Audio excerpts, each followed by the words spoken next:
और इंडिया जो कि पाकिस्तान के इशू पे अरबों का ये स्टैंड लेने से पहले पाकिस्तान इंटरनेशनली फॉरेन पॉलिसी का जो खोखलापन था और जो कंट्राडिक्शंस थे उस हवाले से बहुत बुरे तरीके से एक्सपोज हो गया था। और वो इस हद तक एक्सपोज हो गया था कि अमरीकी जो हैं वो इवन गालियां देने और ताने देने तक। और दूसरा, मैं आपकी इत्तला के लिए अर्ज करना चाहता हूं, देखें दूसरी तरफ आज सबसे बड़ी बात क्या हुई है।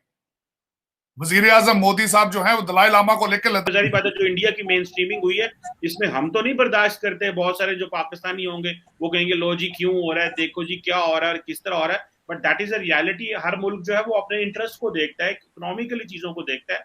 जिस तरह इंडिया को वो मेन स्ट्रीम कर रहे हैं तो अल्लाह वास्ते तो नहीं कर रहे, उनको पता है India is powerful, India is economically very.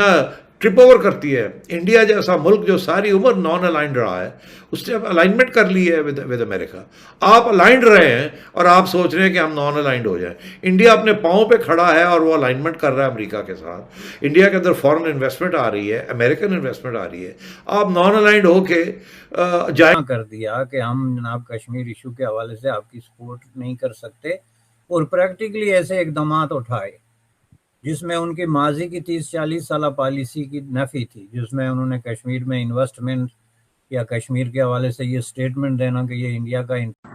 Kashmir के मुद्दे पर भारत को सभी अरब देशों का एक स्वर से समर्थन मिला है और उन अरब देशों ने पाकिस्तान को फटकार लगाते हुए यह कहा है कि पाकिस्तान बेवजह कश्मीर के मुद्दे पर अपना टांग अड़ाना बंद कर दे।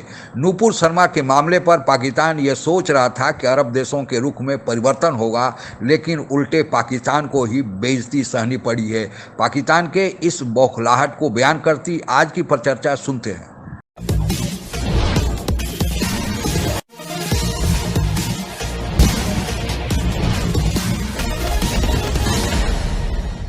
जारी बात है, जो इंडिया की मेन स्ट्रीमिंग हुई है इसमें हम तो नहीं बर्दाश्त करते। बहुत सारे जो पाकिस्तानी होंगे वो कहेंगे लो जी क्यों हो रहा है, देखो जी क्या हो रहा है, किस तरह हो रहा है। But that is a reality. हर मुल्क जो है वो अपने इंटरेस्ट को देखता है, इकोनॉमिकली चीजों को देखता है।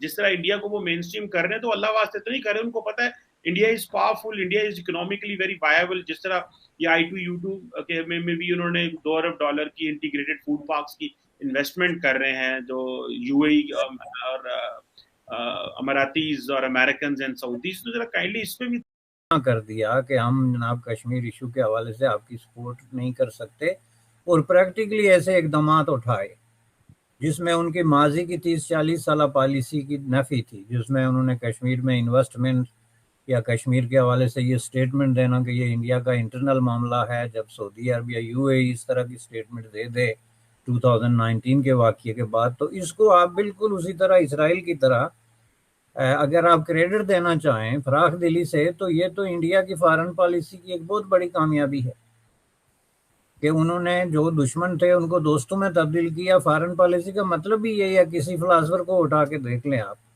कि दुश्मनों को कैसे न्यूट्रलाइज आप करते हैं और दोस्तों को मजीद एक्टिवेट कैसे आप। ट्रिप ओवर करती है। इंडिया जैसा मुल्क जो सारी उम्र नॉन अलाइंड रहा है, उसने अब अलाइनमेंट कर ली है विद अमेरिका। आप अलाइंड रहे हैं और आप सोच रहे हैं कि हम नॉन अलाइंड हो जाएं। इंडिया अपने पाँव पे खड़ा है और वो अलाइनमेंट कर रहा है अमेरिका के साथ। इंडिया के अंदर फॉरेन इन्वेस्टमेंट आ रही है, अमेरिकन इन्वेस्टमेंट आ रही है। आप नॉन अलाइंड होके जाएंगे कहाँ? आपके साथ तो ऑलरेडी आपके चाइना के साथ जो इन्वेस्टमेंट आई है वो ऑलरेडी रुक गई है। बड़े प्रॉब्लम्स हैं वहाँ। रूस तो खैर छोड़ ही दें आप, ये सारा ड्रामा है ये रूस वाला। रूस के भी बड़े इंटरेस्ट्स हैं और आपसे ना रूस ने कुछ लेना है ना कुछ देना है। आप अगर उनसे कोई ख़रीदना चाहें तो पैसे दें तो ले लें। वो आंख में आंख डाल के बात भी करते हैं, इन्वेस्टमेंट भी करते हैं, लेते भी हैं, देते भी हैं। तो इसलिए इन्होंने उसको एक्सप्लॉइट किया है कि जी इंडिया जो है वो तो कर रहा है और आप डरते हैं अमेरिका से, आप क्यों नहीं करते वगैरह। और इंडिया जो कि पाकिस्तान के इशू पे अरबों का ये स्टैंड लेने से पहले पाकिस्तान इंटरनेशनली फॉरेन पॉलिसी का जो खोखलापन था और जो कंट्राडिक्शंस थे उस हवाले से बहुत बुरे तरीके से एक्सपोज हो गया था। और वो इस हद तक एक्सपोज हो गया था कि अमरीकी जो हैं वो इवन गालियां देने और ताने देने तक उतर आए थे।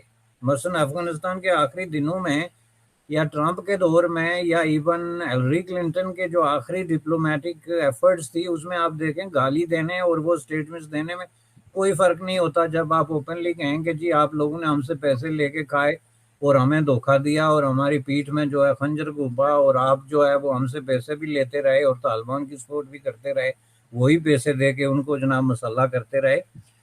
तो ये चीज़ें अब आई डोंट नो कि हम गाली किसको समझते हैं, लेकिन मेरे नज़दीक तो ये बहुत बड़ी गाली है, अनलेस कि इसमें खातून इन्वॉल्व नहीं है, क्योंकि हम खातून को आगे रख के गाली देते हैं। तो उसको अगर हम निकाल दें तो ये बहुत बड़ी गाली है। तो इसका मतलब है पाकिस्तान की खारजा पॉलिसी एक्सपोज ऑलरेडी हो चुकी है। This is the state of mind of our prime minister. तो चले कोई नहीं, उस पर मैं एक जो मैं जिस पे हमेशा अपने आप को एक चीज सामने रख के कहता हूं इन सर्कमस्टांसिस में, जावेद चौधरी का आर्टिकल था, उसने कहा था 1971 में भी दुनिया की मत मारी जा चुकी थी। ये वही कौम है, आप बिल्कुल ना भूलें, जिन्होंने फातिमा जिन्ना को कहा था कि she is an Indian agent. ये वही कौम है जिन्होंने मुजीबुर रहमान को जलील किया था। ये वही कौम है जिन्होंने नारे लगाए थे कि उधर तुम इधर हम।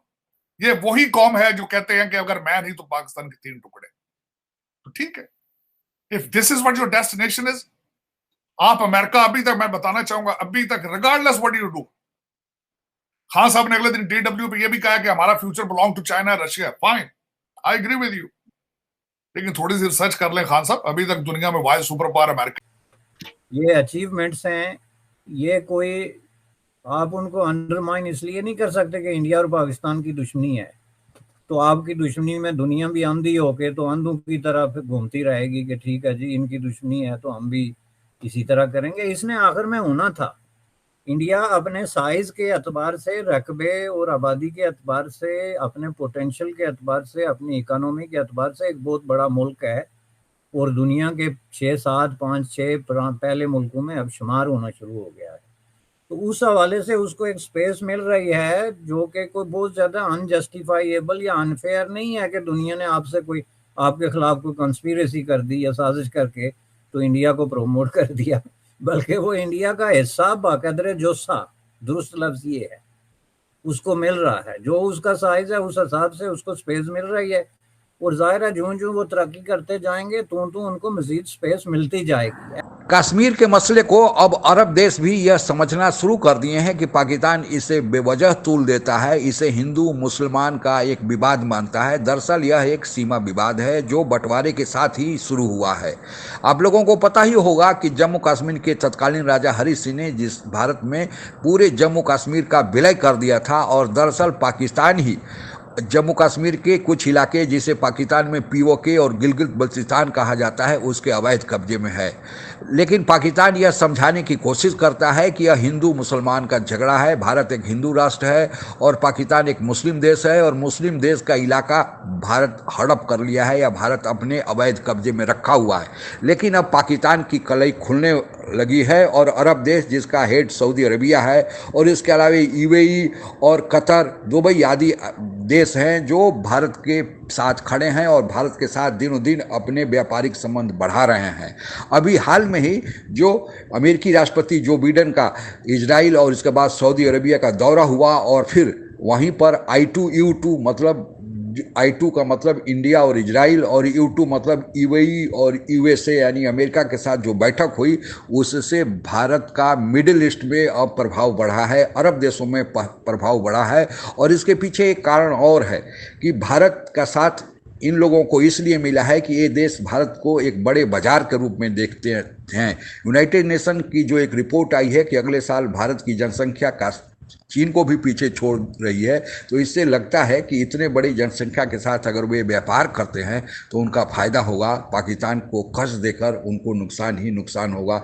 इसलिए जम्मू कश्मीर के मसले पर भारत को अब उन देशों का जो अरब देश हैं और मुस्लिम देश हैं जो पहले परंपरागत रूप से पाकिस्तान के साथ थे, अब उन्होंने भारत का खुलकर समर्थन किया है। आज के लिए बस इतना ही। जय हिंद। आप अगर हमसे जुड़ा रहना चाहते हैं तो कृपया मेरे चैनल को सब्सक्राइब करें तथा बेल आइकन भी दबा दें ताकि नई वीडियो की जानकारी तुरंत आप तक पहुंच जाए। धन्यवाद। जय हिंद।